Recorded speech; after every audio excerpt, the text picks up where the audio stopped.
Hey, I'd like to welcome you to another episode of the Mission Matters Entertainment Podcast, your source for all things entertainment. My name is Adam Torres. You can follow me on Instagram at AskAdamTorres to keep up with my book releases, book tour schedule, signings, all that other good stuff.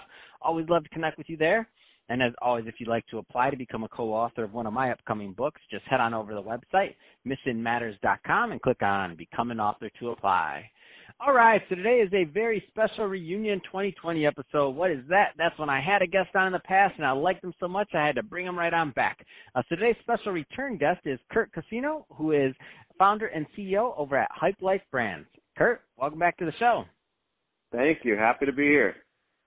Oh, man. So I'm excited to get into this launch that you just recently did. HUDL Music, I mean, I think it's a great example of your work and kind of what you're able to do with brands and the kind of the cycle you're able to take them through and launch. And we're going to get into that.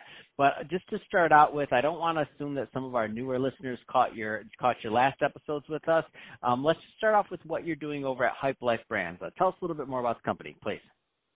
Yeah, absolutely. I'm the founder and CEO of Hype Life Brands. Started back in 2001, of course, in a bedroom. And 19 years later, what we do is we are a brand development and marketing agency hybrid, and we specialize in working with lifestyle startups, lifestyle brands that are going B2C or D2C, direct to consumer, business to consumer, and that are also looking to powerfully engage and connect with the millennial generation. So we do a lot of work with very early pre-funding stage startups as well as challenger brands and take them from often idea all the way through completed brand strategy, marketing strategy, brand identity, all digital, iPhone apps, et cetera, take them to market and then begin growing from ground zero. That's a lot of what we do. So in the nutshell, we build, launch, and grow powerful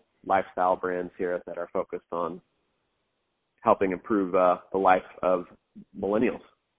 Man, I love it. And I think that's a great transition because HUDL Music is a perfect example of what you do. So let's go a little bit further into that project. I mean, where do you want to begin? Sure. Well, I can give you kind of the overview. We have been working with a New York City, New Jersey area, East Coast founder or visionary, as we like to call him. And he came to us about 9 months ago, I would say. We began our year one engagement with what would become HUDL Music today. And we went through our entire brand development methodology and process and started from the very beginning. And to kind of fast forward to today, we just recently launched the platform at HUDLmusic.com, HUDL music.com, as well as an iPhone app that is in the App Store now, finally.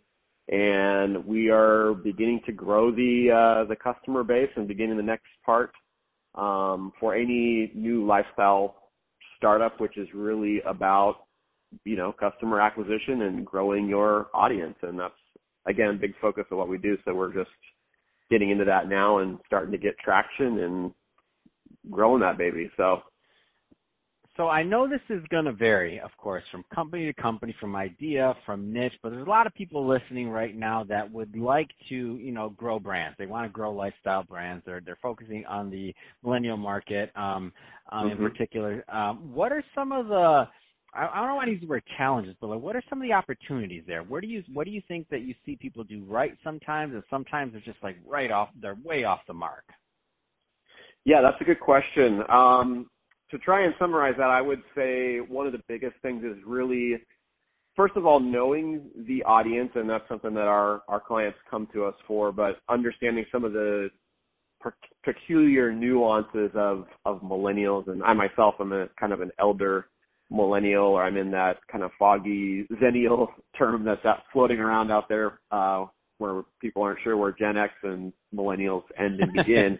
But, I think really one of the big things is just having an authentic voice.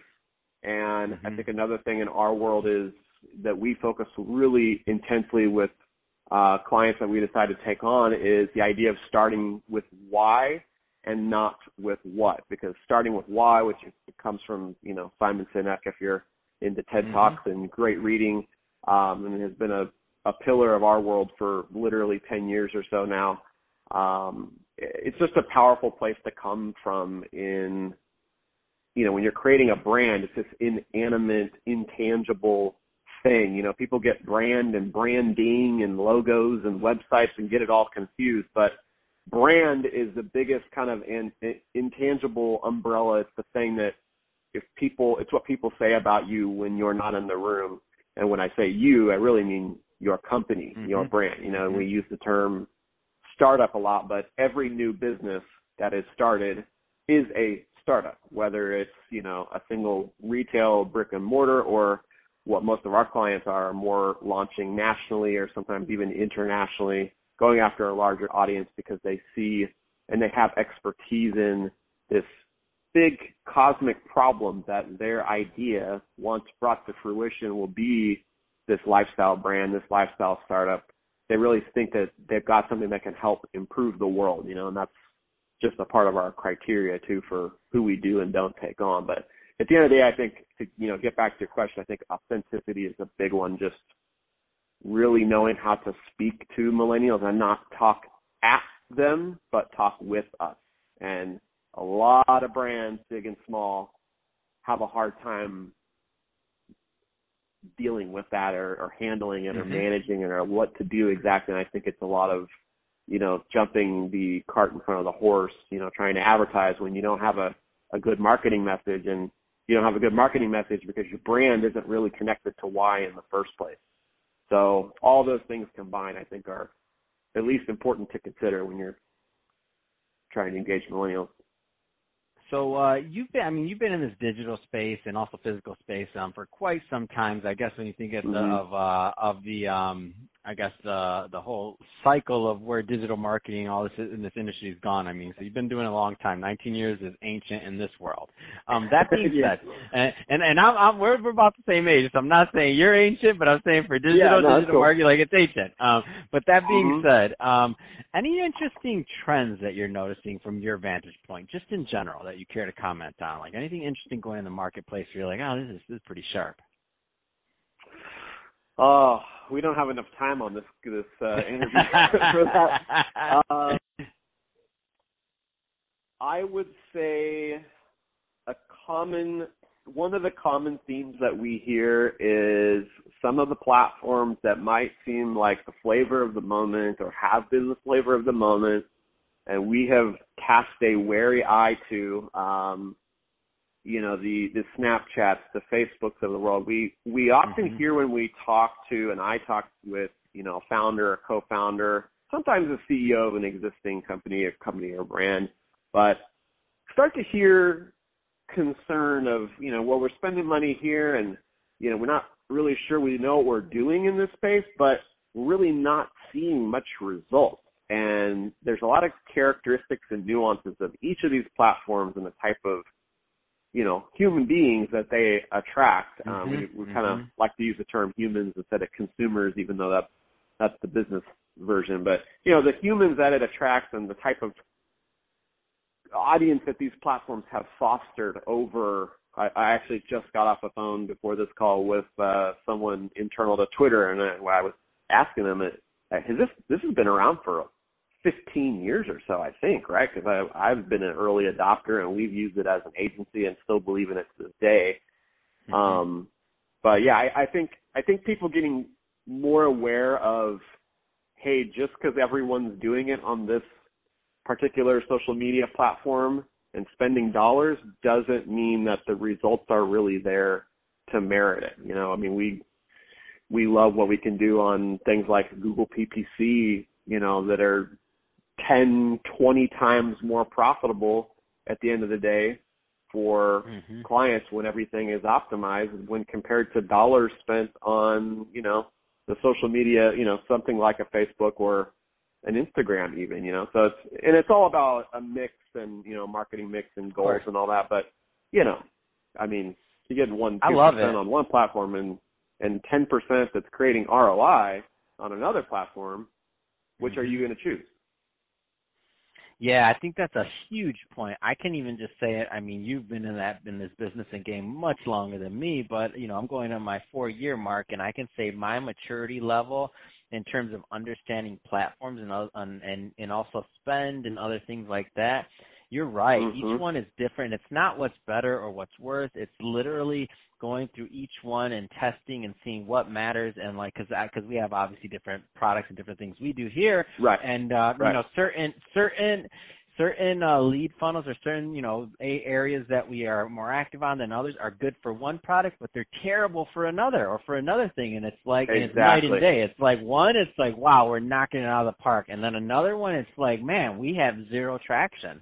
Like, we're getting nothing from this, and it's like, so should we spend more? Should we figure that out? Or do we have to create a different product for that niche, or do we not? I mean, there's a lot, but I think maturity in the marketplace and understanding these things, and then you're in the piggyback on that, and then maybe founder bias and other things. Like, I don't personally like some of the big ones. I just don't like. I'm not on them. I'm not other things. But it doesn't matter what I like. It's like it's exactly. where our audience is at. Where I was against us putting our content on Facebook at one point just because I never went on, and I'm like, oh my gosh, whatever, another thing. Yeah. And then what happens? 50% of our traffic comes from Facebook now.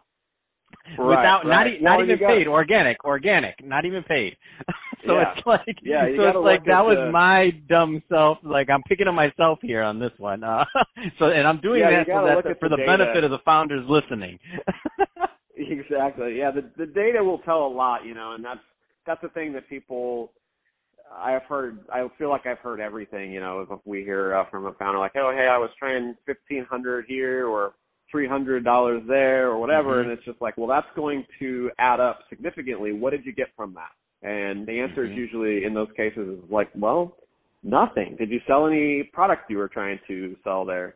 No? Okay. Did you grow your page following? If you're running ads on Facebook, that's one of the items you can get out of it.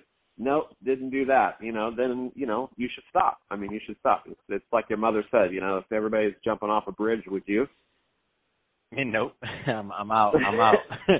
Now, in this case, I hold the mic up and I interview him before it. That's the business I'm in now, Curt. I chose my poison.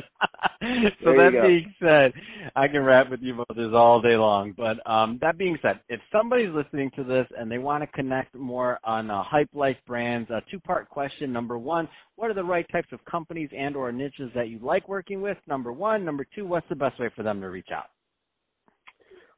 We typically focus on anybody in the lifestyle startup or lifestyle brand space, any company that's doing something that impacts one's lifestyle, from beauty and wellness to music and entertainment to tech to millennial parenting and millennial parent products. Any of those, I mean, lifestyle brands has become a pretty broad topic, but I think you kind of get the idea there.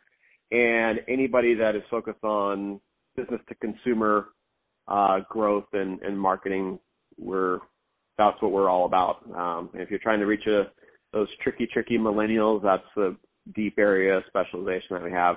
If you want to reach out, you can actually email me directly. I'll just leave my email right here on our interview. It's Curt, C-U-R-T, at hypelifebrands.com, HYPELIFE, brands.com, or you can visit our site, and we've got our phone number. You can text our 800 number, or you can chat with us. Whatever vector you prefer, we're there. Man, spoken like somebody who's catering to millennials. I love it, Curt. That's awesome, man. So great stuff. Awesome reconnecting with you, having you back on the show. And to the audience, as always, thank you for tuning in. I hope you got a lot of value out of this. If you did, don't forget, subscribe to the podcast. Leave me a review on the Apple iTunes Store. If you're watching this on our YouTube channel, Mission Matters, Mission Matters Entertainment, definitely give us a subscribe there, but also leave us some comments in the comment section. I mean, love to know what kind of things and projects you're working on. And Curt, thanks again for coming back on the show.